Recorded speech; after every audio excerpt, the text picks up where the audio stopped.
All right, so this is Monday Night Chat with SK. I'm SK. And tonight we have Krystal and Mara, who are the young ladies who have a new podcast focused on literary fantasy. One of which is Bridgeton.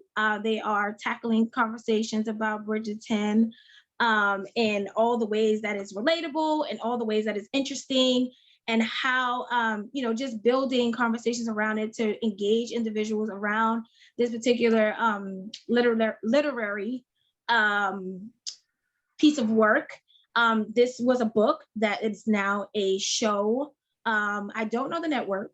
I watch it on Netflix or one of them shows, but because nobody watches TV anymore. We just find it on some type of streaming program. But these young ladies are going to give us the nitty gritty about Bridgerton and all that goes on in that fantasy world. And we're going to talk a little bit how it relates to everyday life, and also, just how it, seeing new representation of different cultures in this sitcom, how it's impacting our communities, how we're now seeing ourselves differently, because believe it or not, we were alive during the Victorian time, but we were not in a lot of the history books around this, or not around the conversation about this. But now seeing round faces in something like this is very different. And our children in the new world and the society gets to see this particular book in a different light. Where now we have different cultures, diversity, new age, a lot of the music on there is very new age, very modern. And it's a great spin to this particular literary piece of work. So I'm going to stop talking. I'm gonna let the experts speak on this topic. So I'm introducing my two panelists. You guys can tell the group about who you are, and tell us a little bit about what we're going to be discussing tonight. Nice. So, as Shimona said, my name is Krystal. I am Krystal of the Krystal and Mara. We have a podcast called The Whistle Down Wind Down, and it is specifically was created for us to be able to gush and kind of just discuss all of the things that were this new show that came out that spoke to us in a way that we didn't realize we needed. And what came of it was really the understanding as to what happens when you're finally seeing yourself, or being able to see a representation of yourself in something that you love, but that did not include you previously. I think that's a good kind of like start for me. Mara, what would you say? I think you touched on everything that I was probably thinking of, Krystal. It's an area that a lot of us that look like us, we really don't talk about. It's something that you very much find very few pockets of community about. And I think one of the things that I really appreciate starting our podcast with Krystal, called The Whistle Down Wind Down, was that, we are able to kind of give our perspective and our insight, and just have a good time talking about a show and talking about a period era that we really enjoy, and feel okay about it. Like we don't have to, the thing I'm probably mainly trying to get to is that usually within Victorian era, anytime you saw anyone that looked like us, African or from the diaspora, they were slaves. And so one of the things that we as a community really enjoyed watching this show, Bridgerton, was that it really broke down that entire wall. Whatever that wall was that was there, that said that people of African descent, of any other of any other, cultural background, you can be in the lead role and be a duke within this story, within this era, and be okay. And guess what? Everyone's going to enjoy it. Everyone's going to spend money on it. Everyone's going to have a good time, and everyone's going to be talking about it. So yeah, just to say that, I'm sorry about that. I kind of got a little distracted. No, don't apologize. Don't apologize. We're going to have an organic conversation. So whatever comes out, comes out. Okay. Every piece of information is important and entertaining. So yeah, like, what Mara, touched on is like, you guys can like kind of give people like a little piece of, the first season and, speak to that a little bit. Just like give like a little narrative for those who haven't watched Bridgerton, really quickly. And then, I'll start getting into some of the questions that I have. So Mara, do you want to give like a little synopsis of like Sure. the first season when you're talking about like the Duke that was of African descent and stuff like that?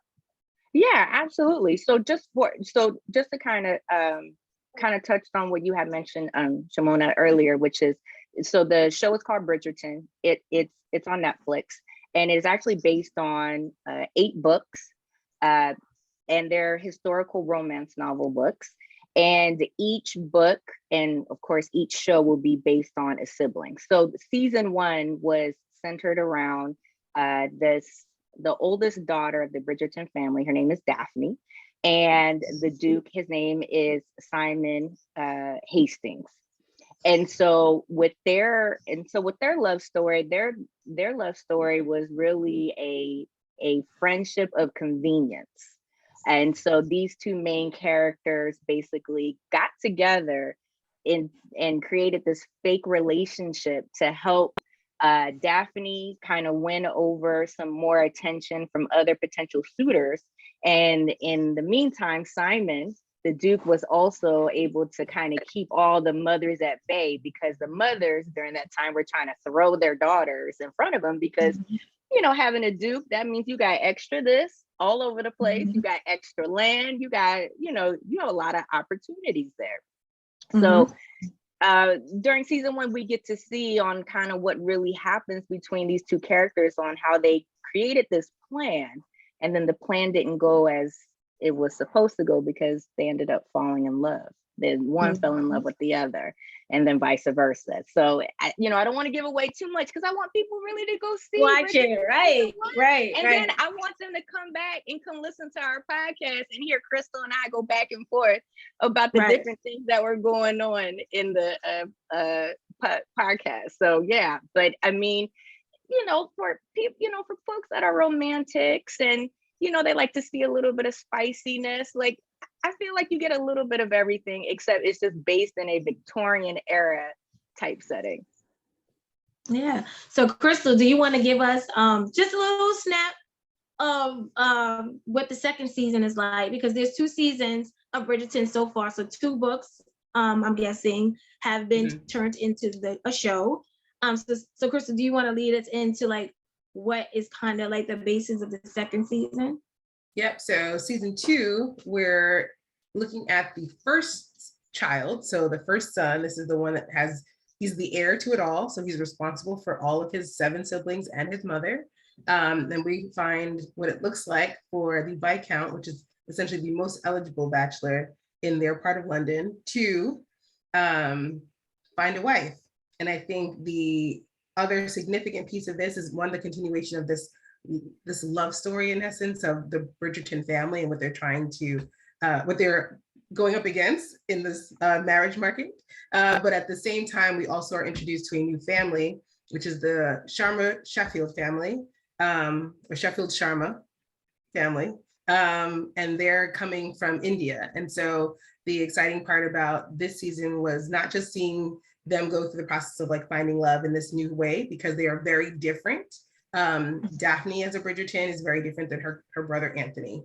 And also having like this element of this international element, in the sense that we don't normally get to see the leading ladies be women of color. We don't often get to see them come in with a culture of their own that they're able to express and show. And so season 2 is just a lot of anticipation, I'd say, is probably the best word to use for this season. And then also the fact that the goals that everyone has in mind are both those of duty for some, mainly duty for the leads, and then additionally like a desire at the same time to find love for others. Not everyone was aligned at the same time.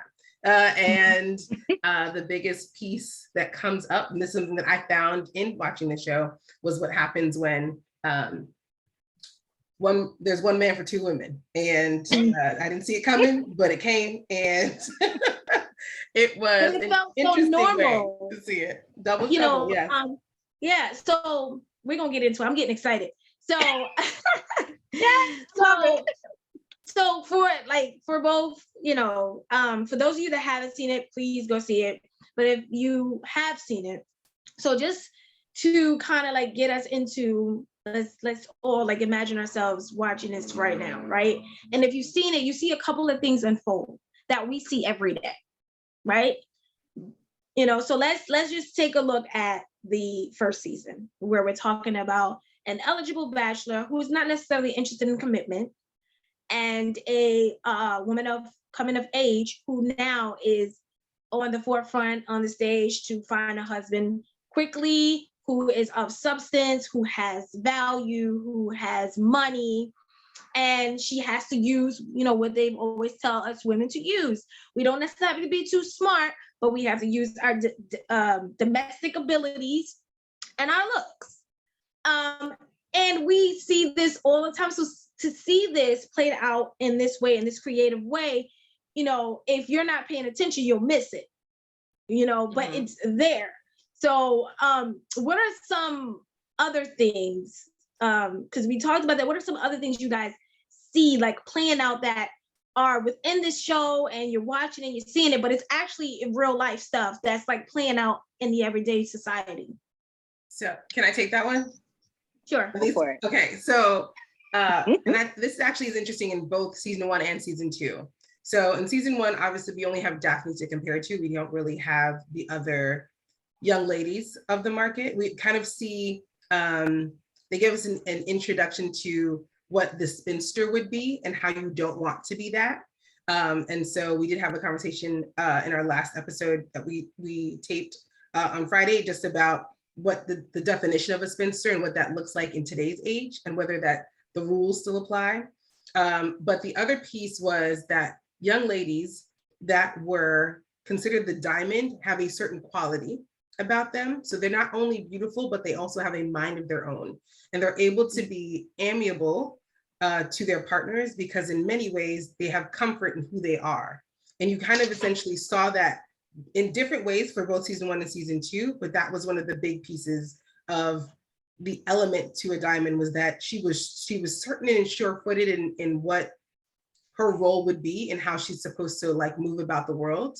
And what you saw mainly in season 2, because of the interviews that were happening, you saw that the young ladies they knew all the answers, right? So someone guided them through and told them, these are the answers you're supposed to use. These are the steps you're supposed to take, but they had not internalized that to understand why it was important. And because they didn't understand that, it came off as them being uncertain and unsure. So when somebody asked them a question and they thought that the answer that they gave was not what the person wanted to hear, they were trying to adjust for what they think that person wants. And I think that that's still very, very true to today. You'll see when, just in general, when people are in relationships, when you try to appease someone else, you know that that person is not set in who they are, like in their ability to stand on their own 2 feet. They're still looking to find a way to appease the person that they're interested in being with, as opposed to being able to know, like, this is how I stand, this is how I walk in the world. And so if I were to infer on like Bridgeton into the current age, I would want all the women that I interact with, all the women that I know, or that I mentor, that I coach, what have you, like they would all need to be in the mindset of like, well, I need to be in the mindset that I'm a diamond when I walk through life.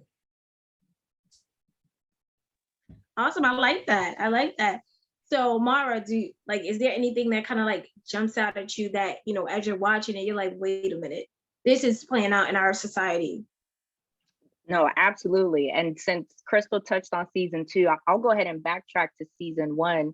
I think one of the moments that stood out the most, of course, it's going to be the scene and the scenes and interactions between our Duke Hastings, who is an African American lead. So within the Bridgerton universe, just kind of give a little bit of backstory, we have a queen, and Queen Charlotte is of African descent.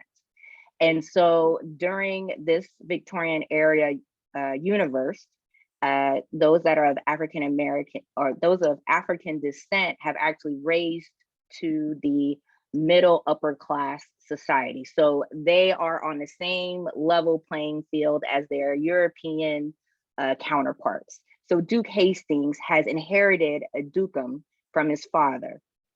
And one of the things we do see in the African American community is, one, we will be judged by our peers that are non-Black based on either it's academics, whether it's in the workforce. We are constantly being told, taught, educated that we need to not only achieve, but we need to just go beyond the stratosphere of whatever that, you know, goal is, whether it's in the workplace or whether it's in school. And so we do see that in when we're looking at the father-son dynamics of the Duke and his father. Specifically, the father really, I want to be careful on how I say this, because this was like a really touchy subject between Krystal and I during the podcast, but the father wanted absolute excellence. And during a moment, the Duke as a child had a stutter.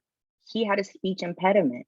And the father saw that as a flaw. He actually saw that as a detrimental flaw. So you can go ahead and apply that stutter to anything within modern day. You can say, well, because this person is poor, they're not going to succeed. You can say, because this person has 2 left feet, they're not going to succeed. Specifically within the African American scope, right?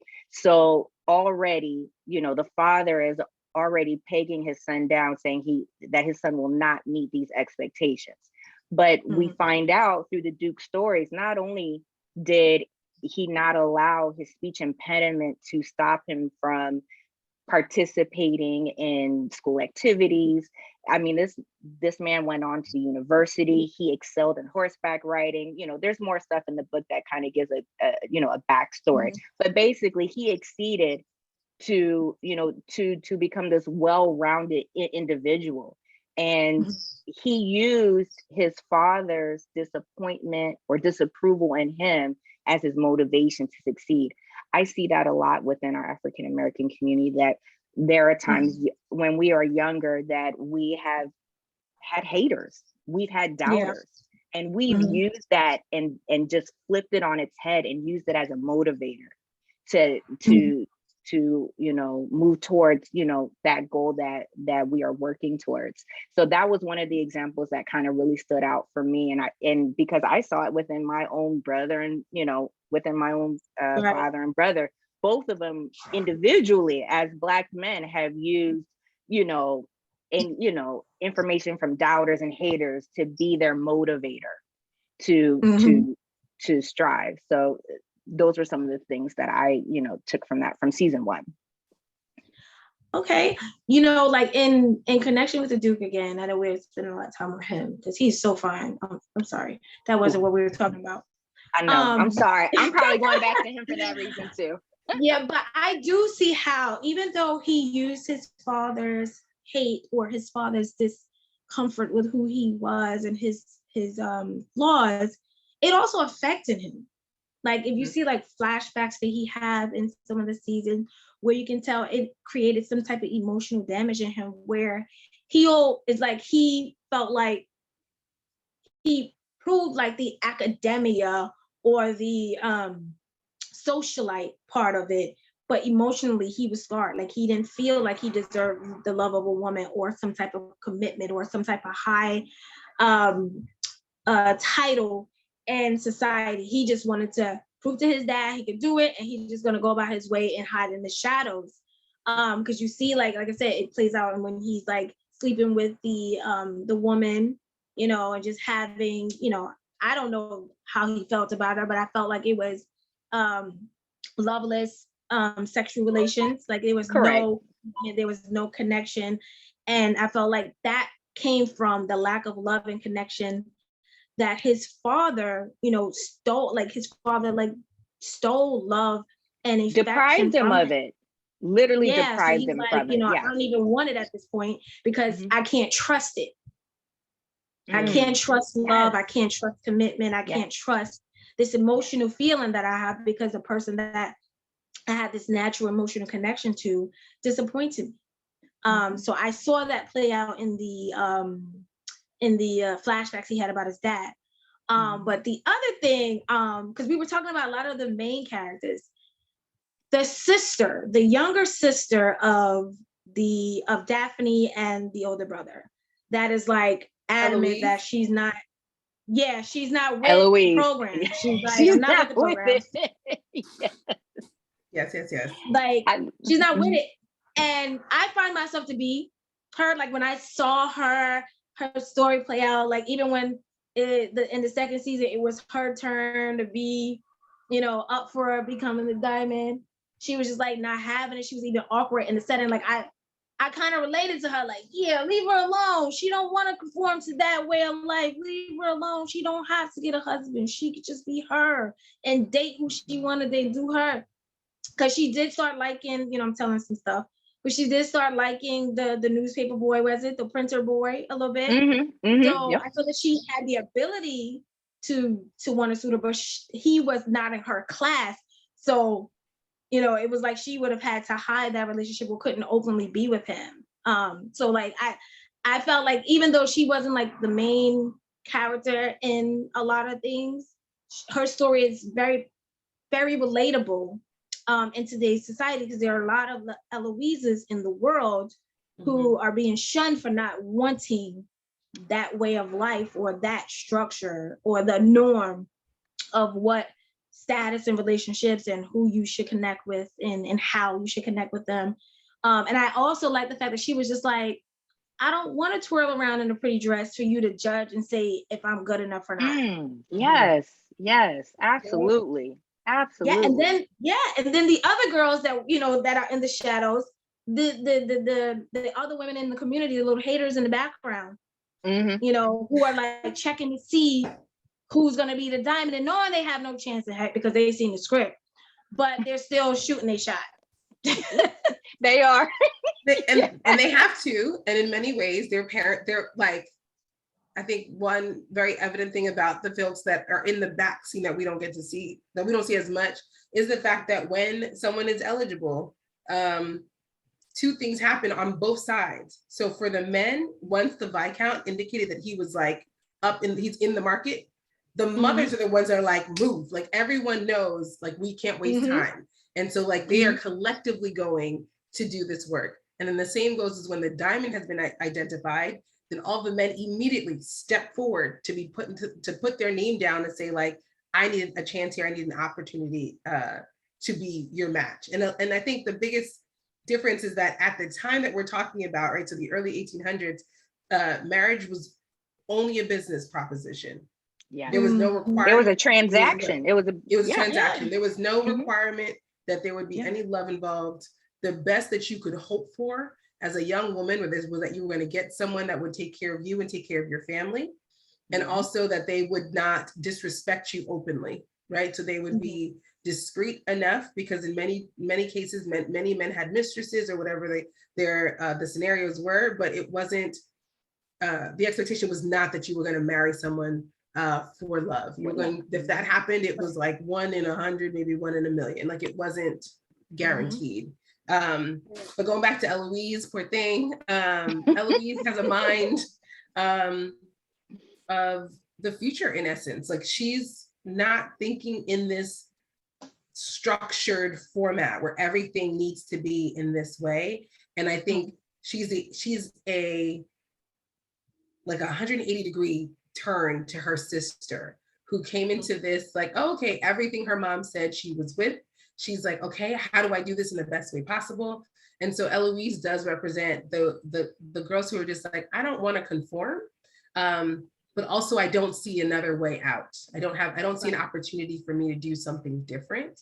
And I think that's probably why we can connect with Eloise, but also I know for me, I'm a bit frustrated about Eloise.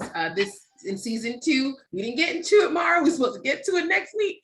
But I'm frustrated with her because she's very much, to me, has become the whining one. Like she's always complaining about the fact that she doesn't have the ability to do what she wants. And I'm not yet sure if it's because of her naive, or if it's just because that as much as she wants to shun the society that she's in, she also like still believes in the society that she's in. So she therefore cannot walk away from it. So she doesn't feel like she has the power to do that yet.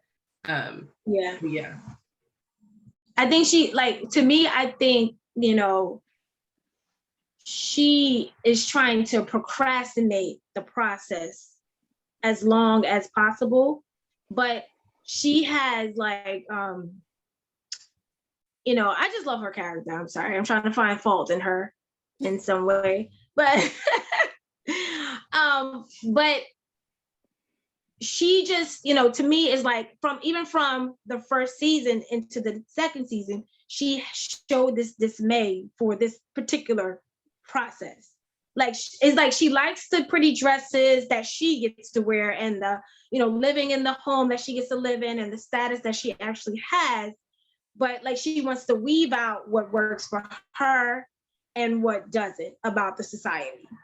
And I think that's where the whining is coming from. Like, oh, I want to be deemed as one of the most popular families, and have this status and be on this pedestal. But at the same time, I don't want to be held at the same regards as other women. But I think the other piece of it is her sister, having to follow behind her sister's success, right? Because basically she was very successful. She got one of the, top, men in the society. And so it's like, now if I go out and I don't be as successful as my sister, some people, that's a fear of failure. Like, if I'm not going to get it like sis did, I don't think I want to be a part of that. And I think maybe a piece of that is what's in her, pushback too. Like, oh, I don't want to have to be compared to her, because if I don't do as well as her, how are they going to look at me, right? But there's another piece, or another dynamic, that I want to discuss. So the two sisters in the second season. Okay. We talked a little bit earlier about the loyalty aspect. And we see this all the time. I've never experienced a sister situation, but a lot of people were kind of angry with the sister because, eventually she, how you say it? Eventually she went for the, the guy. She stole her sister's man. You can say it. It's okay. But did she though? But that's the question. I feel like, but did she though? Okay, go ahead. Okay, I'm ready for this. I'm ready. Go ahead. Yeah, so let's get into that. So just to give some context, as Krystal discussed the second season, there were two sisters, and this particular season, the baby sister, who the family was, basically grooming for this season to be the diamond. The whole family was behind her being a diamond. And there was some financial issues with the family where this was like, it had to happen. Because, the grandparents weren't going to give any money unless she married high or something like that. She married well. So basically, the sister becomes the diamond. All the hard work put into her was successful. She became the diamond, and now it's time for her to find a suitor. And guess who is looking at her, right? The count. So now, you have the other sister who met the count prior to on a, on some, they bumped into each other, but then they, as time went on, he didn't see her, but saw the sister. And then unbeknownst to him, they were sisters, and he didn't know. He had a thing for one and he had a thing for the other, and then find out they're sisters. But yeah, let's talk about that. Like, cause I'm on the fence with that. I don't feel like she stole her man, but technically she did. So who wants to go first? You want to give your perspective first, Krystal, on that? I feel like I need to be reactive on this one. Mar, you go, because I'm like, Okay, so I'll go ahead and let me just go ahead and take, let me go ahead and take a little thing at this. So, do I believe that Kate stole Anthony from Edwina? Edwina's the little sister. I'm going to say no. I do not think that happened. I think that Kate was not honest with her feelings. Mm-hmm. So we can naturally see that Anthony got a little something for her, because you could tell the two had a little flirting thing going on out there on the balcony when Edwina is announced as the diamond. Mm-hmm. So you could tell they had a little flirt, and exactly what you had mentioned earlier, Shimona, that when they met on horseback, their first meeting, like early mornings, and they were like racing, and Kate won the race, that definitely piqued his interest. So cool, bet. But was he set on her? Not necessarily. Mm-hmm. And so that's where the whole do they, don't they thing happened. I think Kate was feeling him first. Kate had noticed him on the horseback ride, visit, and then at the ball.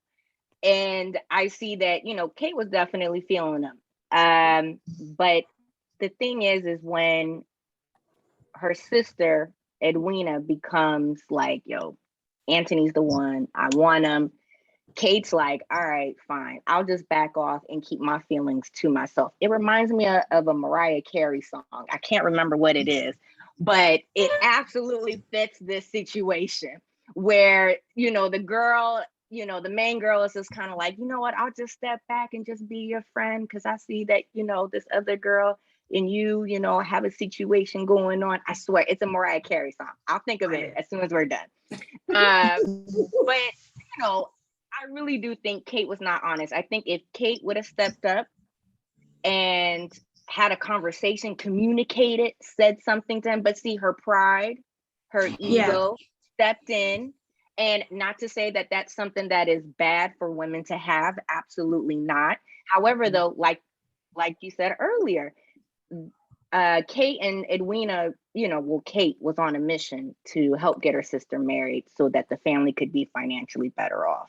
So Kate is really in that type of position, really to kind of push an agenda versus really seeing what her true feelings were. She was the guard. She was the vanguard. She was, there just kind of like shepherd her in there, keep her honest, keep her safe. Because she was just like, you're not marrying him in the beginning. She's like, not him. Nope. Don't even look at him. Don't talk to him, because the way he thinks, the way he operates, I'm not with it. He's a womanizer. He's, all these different things. She was telling her sister, like, nope, pick somebody else, not him. And so you saw that happening as well. But I think she had already was feeling him, but I don't think at that point she was like, I want to jump his bones. But she kind of had this thing for him.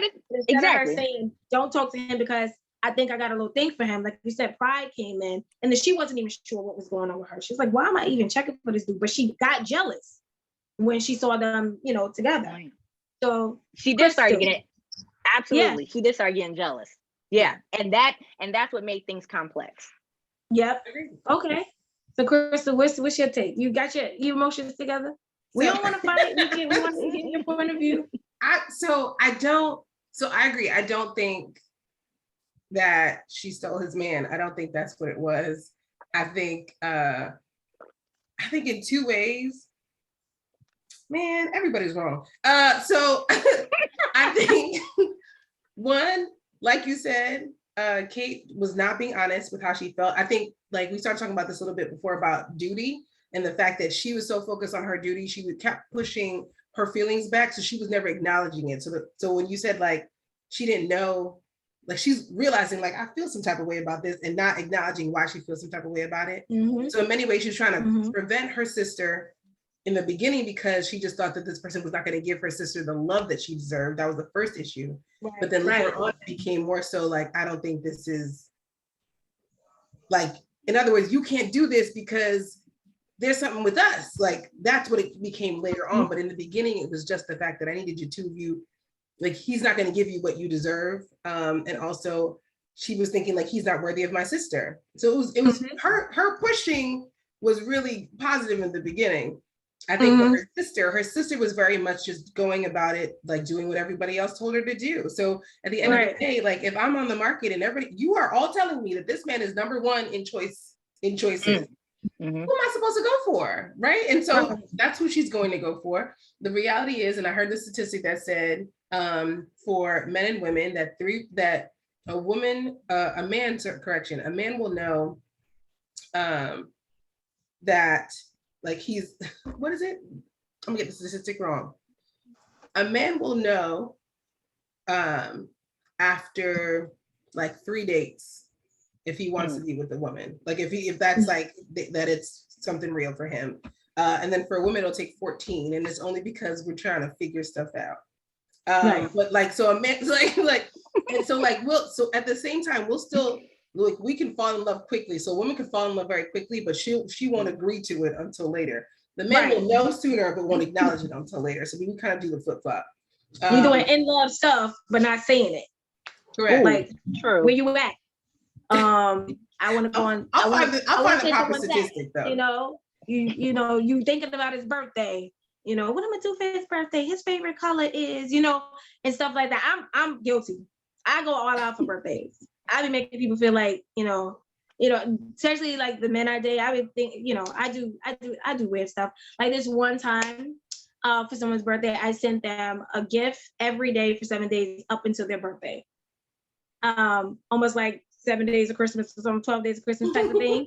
And it was something very like significantly attached to them. They were into like Marvel characters, and I even gave them a 7-day Metro card because they go to work. So one of the days they got in the mail a 7-day Metro card. One day they got and every day had like a postcard with a little message in it, you know, like of encouragement or something like that. And I did that for 7 days. And then on the birthday, they got the birthday gift, like a t-shirt and I forget the other gift I gave, but it was like a 7 every day. They in the mailbox, something from me until their birthday. That's what type of birthday person I am. That's the type of woman I am that you date. You know, I get into it. Don't hate, Denise. That's my sister hating. You know, I'm very, when I fall in love, I get like that. You know, I love letters. I love writing letters. I'm back in the 90s. I want to make a mixtape type of girl. This sounds like receiver of gifts is your love language. Yeah. Yeah, it is. I mean, I don't receive the way, you know, we'll get into that another show, but I don't receive the way I give, which is, you know, I'm learning to manage my expectations, but also ask for what I want. But let's get back into so we're going to reel this back into today's society, right? So I don't necessarily know a situation where this happened among sisters, but it happens a lot amongst friends, where there is a guy amongst the friends that somebody has their eye on. And it could be like, what happens is like, say one friend went to school with the guy, introduces him to another friend. That friend now likes him, but all along the friend that went to school with the guy had a thing for him, but never said anything. So now the friend and the guy are dating and she's feeling some type of way. Right. And it caused rift between the friends in some way. So, you know, you see it happening all the time where people starve themselves because they're unafraid to express themselves with fear of making someone mad. And in fact, they hurt themselves. Like you don't want to disappoint the guy or your friend by sharing your feelings of, you know, the emotion and the disappointment of him not choosing you maybe. But also somebody is going to get hurt. Do you want it to be you or do you want it to be, you know, somebody else? And so some people starve themselves, like what Kate did. She starved herself of her true emotions, her true situation, her true feelings, even though it worked out for her because eventually she got them. But, you know, that happens amongst friends. And like, do you guys like know over time or like, you know, can relate to that where I'm not saying it happens to you, but, you know, do you see like that, how that dynamic actually, like how they write that? Because I think everything that people write has happened. Like it didn't just come out the air. Oh, you know what? This is a situation I think could be out there. That happened before, you know? So like, what do you guys think about that? Like, have you ever known some friends that went through that or you yourself held back feelings for somebody? This is back when I was in high school. And I feel like this is always a high school story. I feel like this type of stuff really happens a lot when you're younger, because when you're young, you're not necessarily sharing your emotions in the same way that you do as an adult. And I feel like in many ways, in adulthood, you are more aware, or you should be more aware, right? So you know better, so you do better as adults. So I don't have anything really for like in the adult space. And I feel like if it is the adult space, it's because they're not being honest. Someone was being dishonest in that space. Or you do, hold on, before I jump there. So when I was in high school, I remember there was this, she wasn't my friend, she was my friend's friend. And she liked this guy, she was talking about this guy, and we all had like a class together. And so only because, and it's probably because of my empathy, where I'm kind of just like, I'm like, oh, that's the guy she likes. So it's kind of like, bring him into the fold. So I made the mistake of just having conversations, but not for myself. It's just that like, this is the person that's like now part of the group. So we're talking about stuff. So if we're in class, I'm being myself. I am not, there's no intention behind it, none of that. And it put me on his radar. It wasn't me, right? But it put me on his radar as a result of me having a conversation. And so I remember it's not until like later on when like they're no longer talking, and I realized that he's talking to me, and not realizing that I essentially, by me showing up, it took her attention away from her. And so then she ended up blaming me for the fact that they weren't together, and the fact that, so at the end of the day, we did start dating. I'm not gonna say that we didn't. But you stole that girl, man. But I didn't think about it or really recognize it until way later, when I was just like, oh wait, they were talking at one point. But I was also kind of like, well, how did he start, like not really understanding it. Granted, I was also younger, so I'm like not really understanding like how it transitioned to me at some point. It's just like all of a sudden he was just like always around me. And then that's how we ended up starting to date. But I think that really, because I remember asking at one point, like, because I was like, I didn't know you. Like, how did you get here to this point?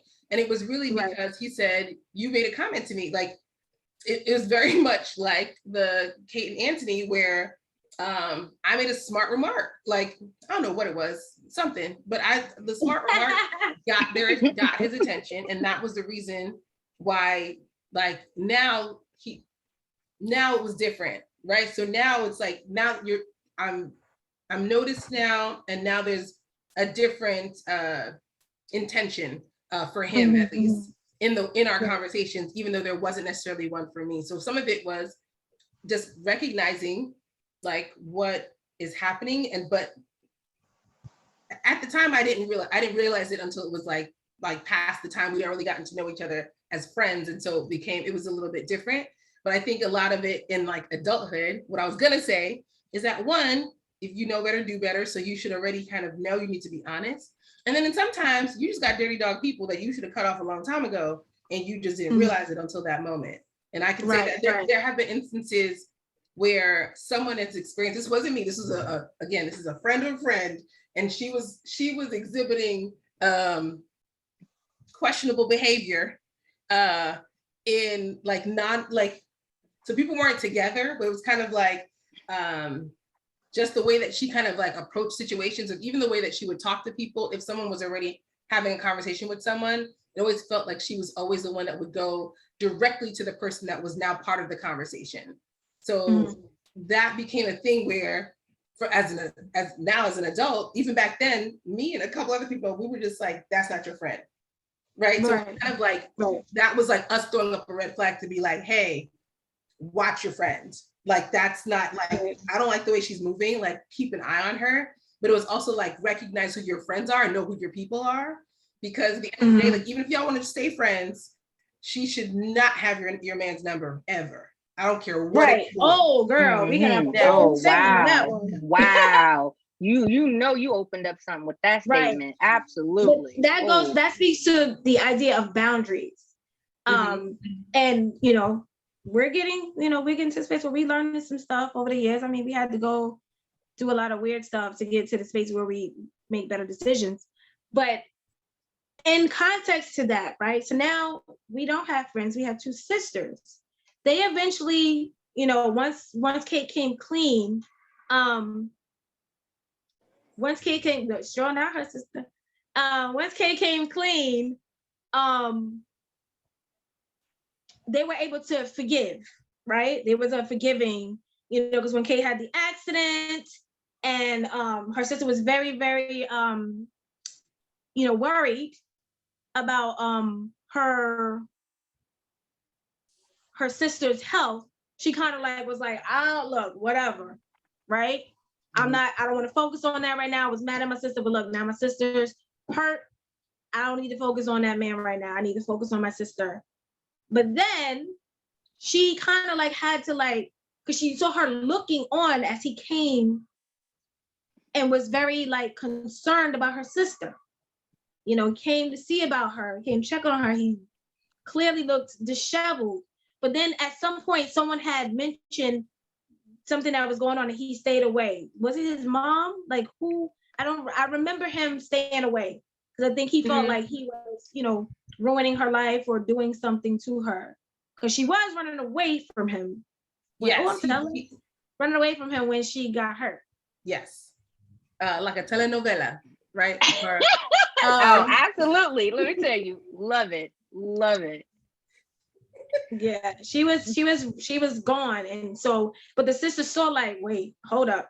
I can't, after the kids, I can't, you know, really like be with him because I see how he checking for my sister. Like, nah, he like her. He into her. He's way more into her than he is me.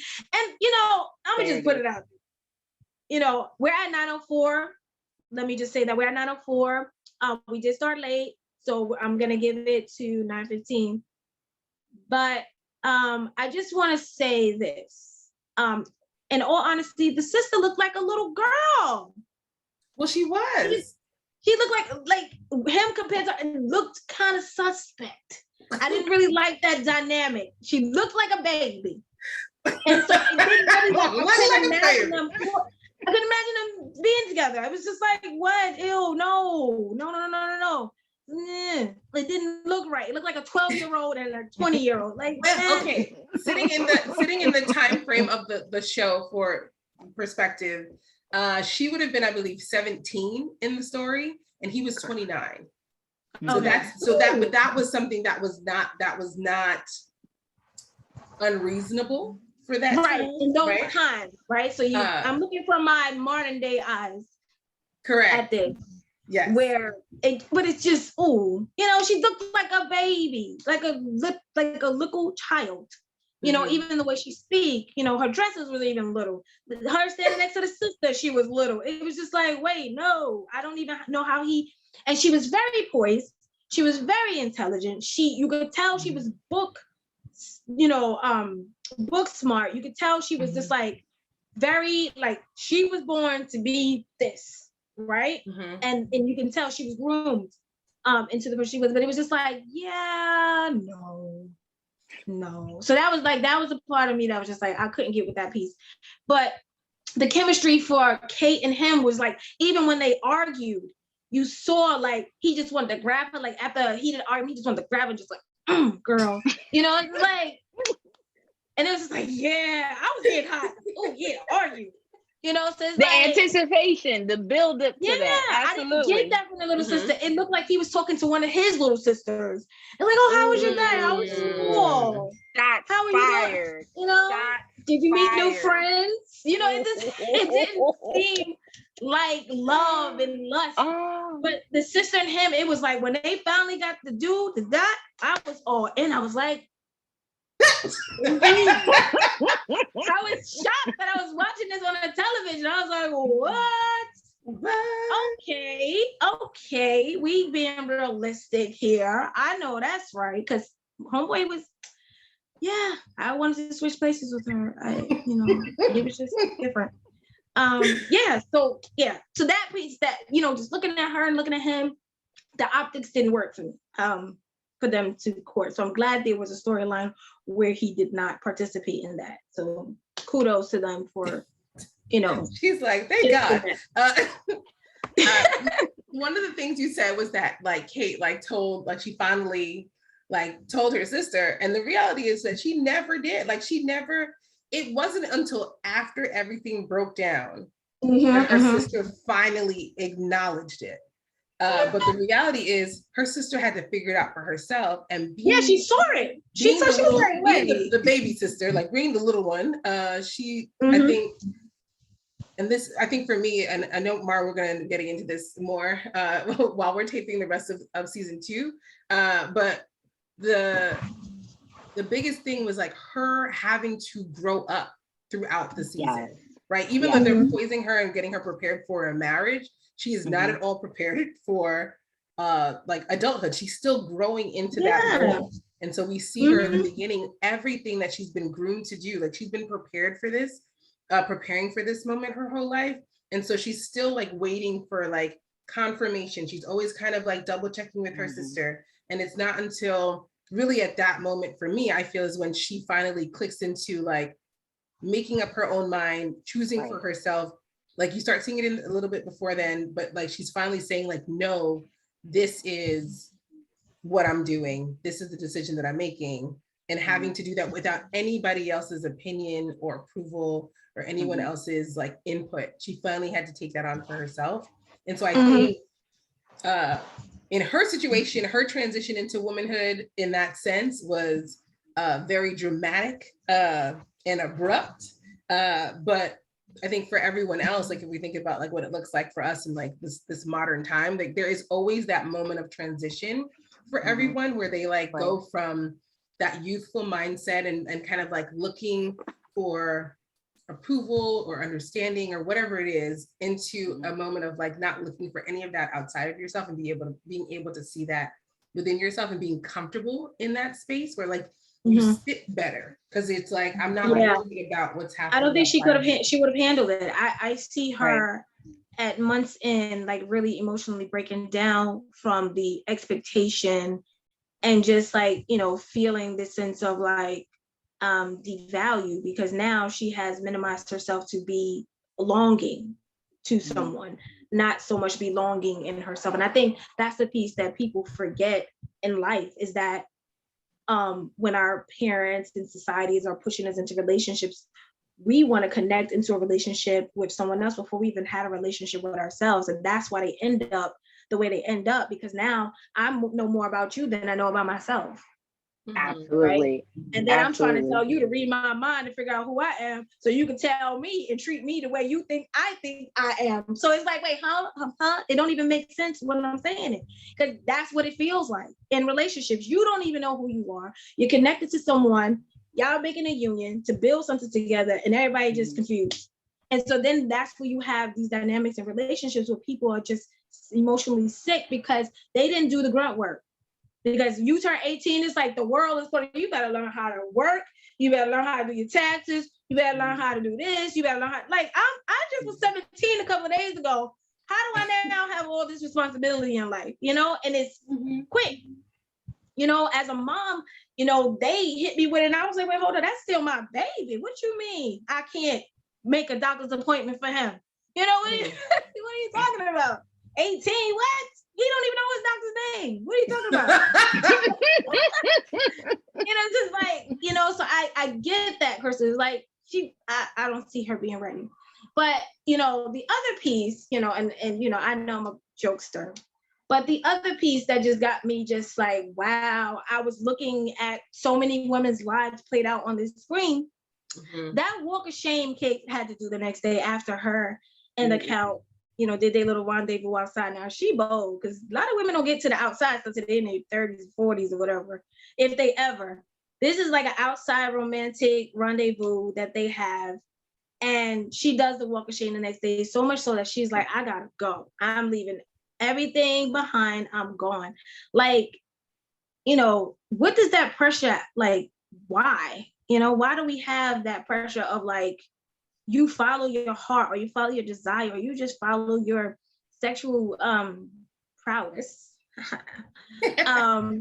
And now you have to beat yourself up because it doesn't fit in someone else's expectation of you. And the mom, oh my God. The mom, Edwina's mom, when Kate finally, she knew. Mom was like, girl, you're not fooling me. I know what's up. You know, now you can tell me exactly what's going on, right? And she was very supportive. Like, I wouldn't disown you or hate you or shame you for having a heart and having feelings for someone. You know, who can control that? And I like the way she handled that, because in society, that doesn't always happen, right? Like I said, I don't know any of these sisters, but I can only imagine an elder woman in a family, that situation happened. They're picking sides. They're picking sides. and the one that they deem as the villain in the situation, they're going to discredit and shame. So yeah, so like, did you guys see that dynamic with the mom? Like, what was your thoughts on how the mom handled the little sister, the sister dynamic with the count?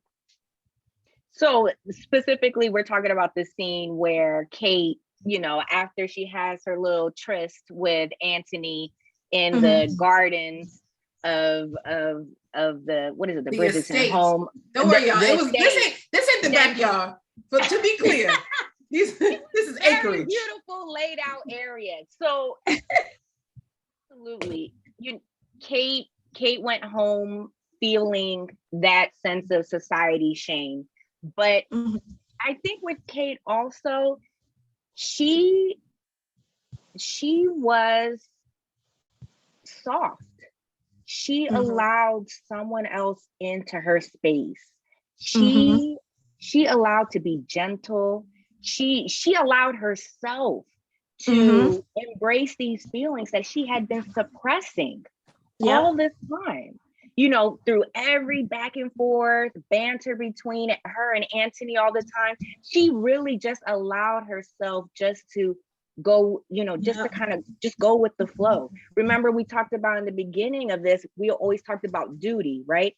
Well, this is the part where you use duty as a crutch. And then all of a sudden you kind of flip it on yourself. Well, I'm not allowed to experience this joy. I'm not allowed to experience this type of sensuality. I can't pursue my own personal interest because I have to do duty, X, Y, and Z. But I think that's where a lot of her shame came from, because she actually allowed herself to open herself up to this person. And we all knew you were suppressing these feelings, chick, and you finally allow yourself, you give yourself grace to experience this with someone that you care about. And clearly he cares about you. But then you are having all these conflicting feelings because now your duty, you're the other side of your brain that says, no, Kate, you have this duty to do. You can't allow yourself to get, warped up into this because he's supposed to be with your sister and so that you guys can take care of the family and so forth. So I think that that's where she really got caught up. Yeah. In feeling that. And then the point of her, running away from him. Yes.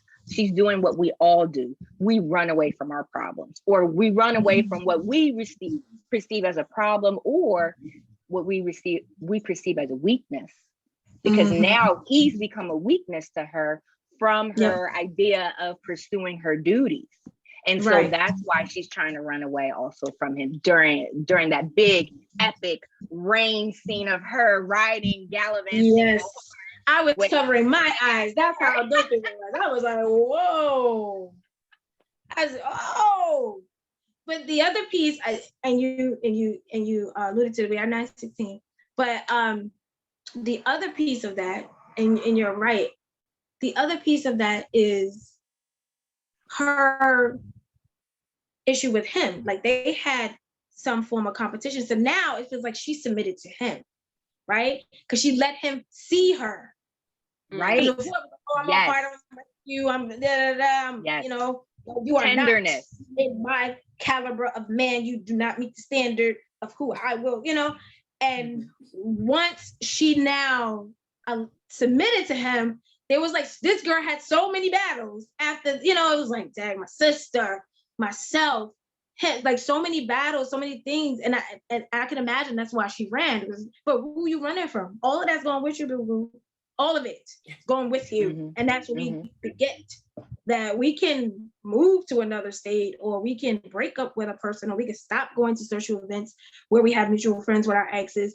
But those emotions, those feelings are going to follow us. So being able to deal with them head on and just allowing it to be and resolve wherever it goes is really hard to do for some people. So, but I'm glad this is a show and we get to see happy endings. Even with the controversy and stuff, it was with that.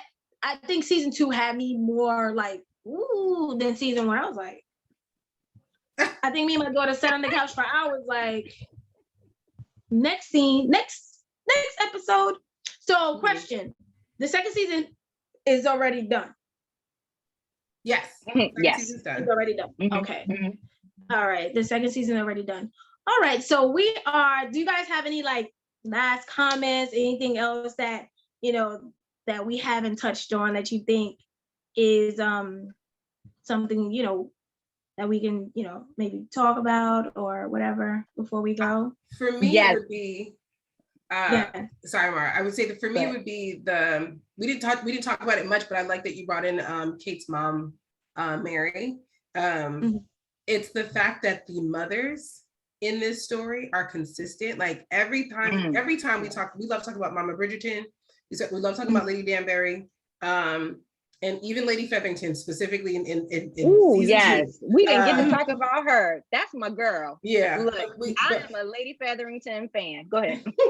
So with the mothers in this story, it has always been consistent in the way that they present, that they are always fighting for their children.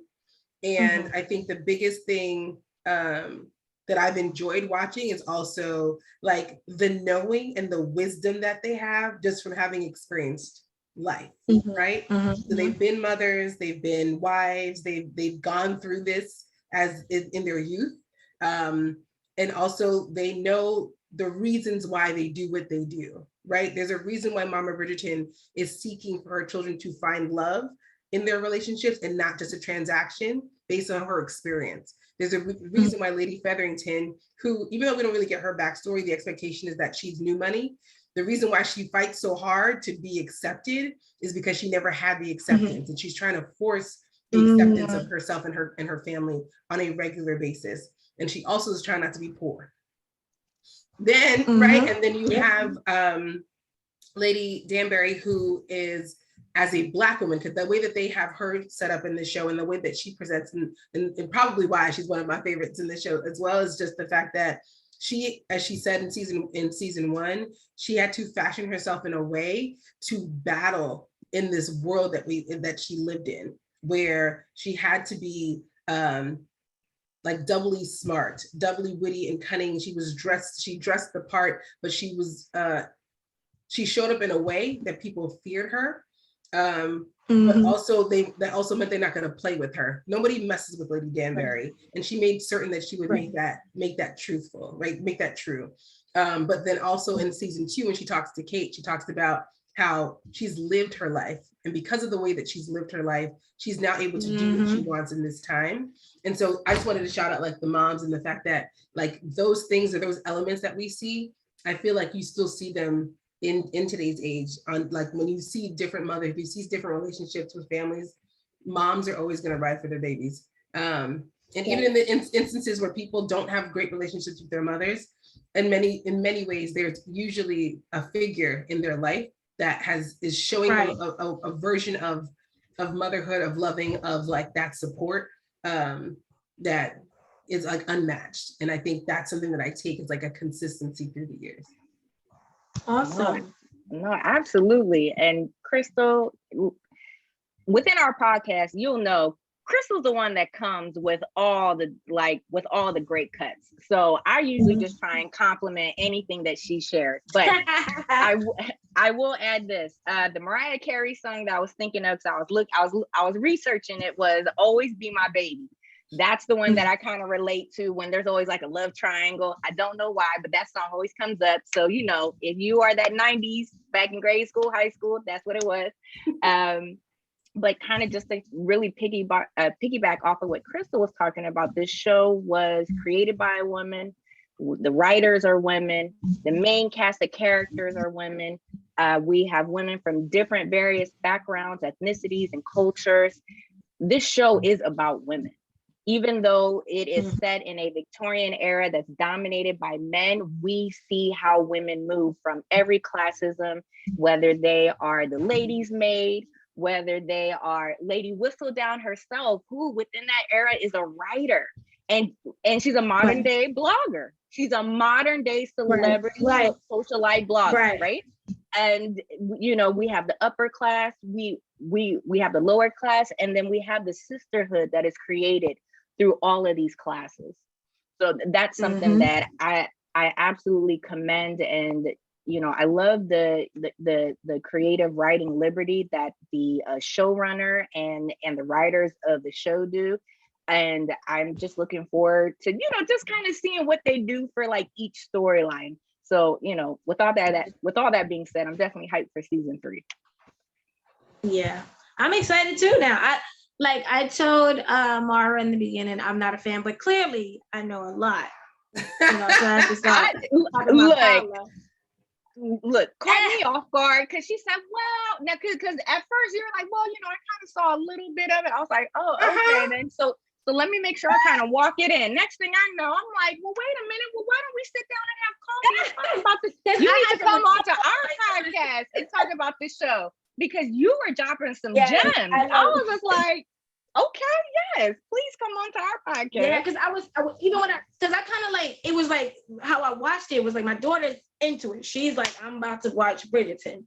And I just so happened to be on the couch and get into it. It's not like, let's go watch Bridgeton. That's why I say I'm not a fan, but I get into it. So when I'm sitting there with her, you get lazy, you don't want to move, and it's good. So you just like, I end up binge watching it with her, and that's why I don't know a lot of the characters' name, but I know a lot of the themes, the plot points. Yeah, absolutely. The characters. Right. I'm also into psychology, and I'm also into life coaching. I'm also into community. So it gauged my interest because now I'm like, whoa, I see the world in front of me. What is happening? Oh my goodness.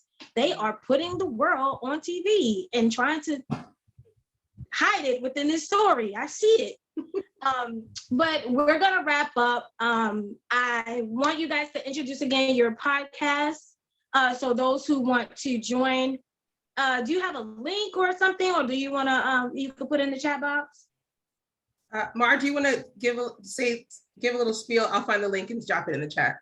Absolutely. So, first of all, thank you so much for having us. I really appreciate it. I had a great time. Thank you so much. And thank you for everyone that joined us too.